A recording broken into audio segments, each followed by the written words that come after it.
Assalamualaikum warahmatullahi wabarakatuh. Saya dari kelompok 12. Saya ingin mempresentasikan tugas pembahasan saya dan rekan saya yaitu tentang hukum pewarisan berlaku di dalam tiap sistem kekerabatan. Pertama-tama saya akan memperkenalkan diri saya, yaitu Ruhadin Fatihah. NIM saya 124190337 dan rekan saya Yoga Setiawan. Yang pertama-tama yang akan kita bahas yaitu tentang penggolongan ahli waris. Penggolongan ahli waris ini merupakan salah satu cara hukum untuk menentukan siapa yang berhak untuk menerima peninggalan seseorang yang sudah meninggal atau warisan. Tujuannya untuk apa? Tujuannya untuk menciptakan ketertiban agar tidak terjadinya konflik dalam pembagian harta warisan atau peninggalan harta dari orang yang telah meninggal tersebut di dalam hubungan keluarga itu. Nah, selanjutnya di dalam hukum perdata, ahli waris ini dibagi berdasarkan adanya hubungan darah. Yang pertama, kita bisa lihat contohnya ini ada golongan 1 sampai ke golongan 4. Di golongan pertama, ini terdapat ada anak dan pasangan. Jika tidak ada anak dan pasangan, maka bisa diturunkan ke golongan kedua, yaitu orang tua atau saudara. Yang ketiga, jika tidak ada golongan kedua, maka bisa dijatuhkan ke golongan ketiga, yaitu kakek dan nenek atau keturunannya. Dan keempat, jika tidak ada golongan ketiga, maka diturunkan ke jadi golongan keempat, yaitu paman, bibi, atau sepupu.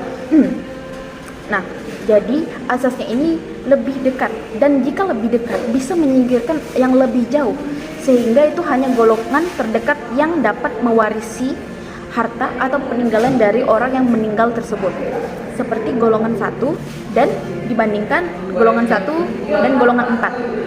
Yang paling dekat adalah golongan 1 karena si pewaris itu paling dekat dengan golongan 1 saja. Selanjutnya, di dalam hukum adat ini ada pewarisan yang masih dipengaruhi oleh sistem kekerabatan. Yaitu kita bisa lihat contohnya, yaitu yang pertama patrilineal, matrilineal, dan bilateral. Di patrilineal kita bisa lihat itu contohnya pada suku Batak. Suku Batak itu lebih dominan, hak utamanya itu diturunkan pada laki-laki. Dan jika matrilineal itu haknya bakal diturunkan hak utamanya itu lebih diutamakan pada perempuan. Dan jika bilateral, kalau bilateral itu haknya itu setara, jadi tidak ada perbandingan antara laki-laki dan perempuan, itu setara. Itu seperti suku Jawa. Nah, jadi intinya ini penggolongan ahli waris ini masih jadi pedoman untuk pembagian warisan yang sesuai dengan sistem hukum yang berlaku. Mungkin itu saja yang masih bisa saya sampaikan. Selanjutnya akan dilanjutkan oleh pemateri kedua saya, yaitu Yoga Setiawan. Bismillahirrahmanirrahim. Assalamualaikum warahmatullahi wabarakatuh. Baik, di sini saya Yoga Hari Setiawan dengan NIM 124190045 dari kelas HTN 3B ingin membahas materi yang kedua, yakni proses pewarisan. Langsung saja, pewarisan sendiri merupakan peristiwa hukum yang otomatis terjadi ketika seseorang telah meninggal dunia. Jadi, sejak saat itu seluruh harta kekayaannya atau utang seseorang yang telah meninggal dunia ini akan menjadi aset warisan, yaitu keseluruhan kekayaan yang akan dibagikan kepada ahli waris. Proses ini terdiri dari 3 tahap. Jadi, ada 3 tahap dalam proses pewarisan ini. Dan yang pertama ada tahap pembukaan warisan.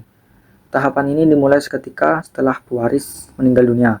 Harta kekayaan, baik bergerak maupun tidak bergerak, itu dapat menjadi penting karena menentukan hukum mana yang berlaku dan siapa saja yang masih hidup serta layak menjadi ahli waris.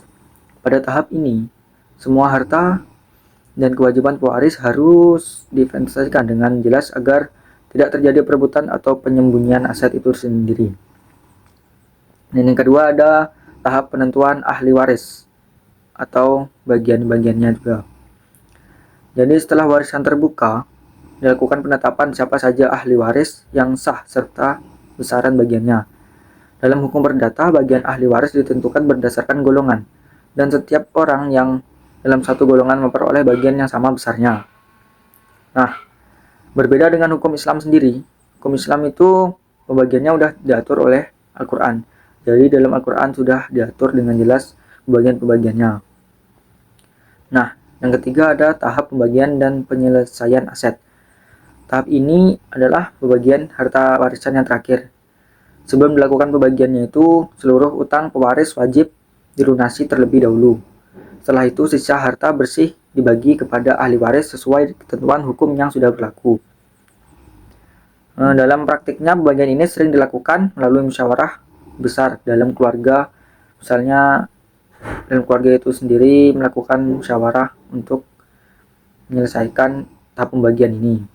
Nah, secara hukum, akta notaris atau putusan pengadilan agama negeri agar memiliki kekuatan hukum penting karena seringkali muncul konflik internal antar ahli waris, terutama ketika ada perbedaan tafsir mengenai besar bagian atau status harta warisan. Nah, itu tadi makanya diadakannya musyawarah antara keluarga besar tadi supaya tidak terjadinya konflik antar ahli waris itu tersendiri.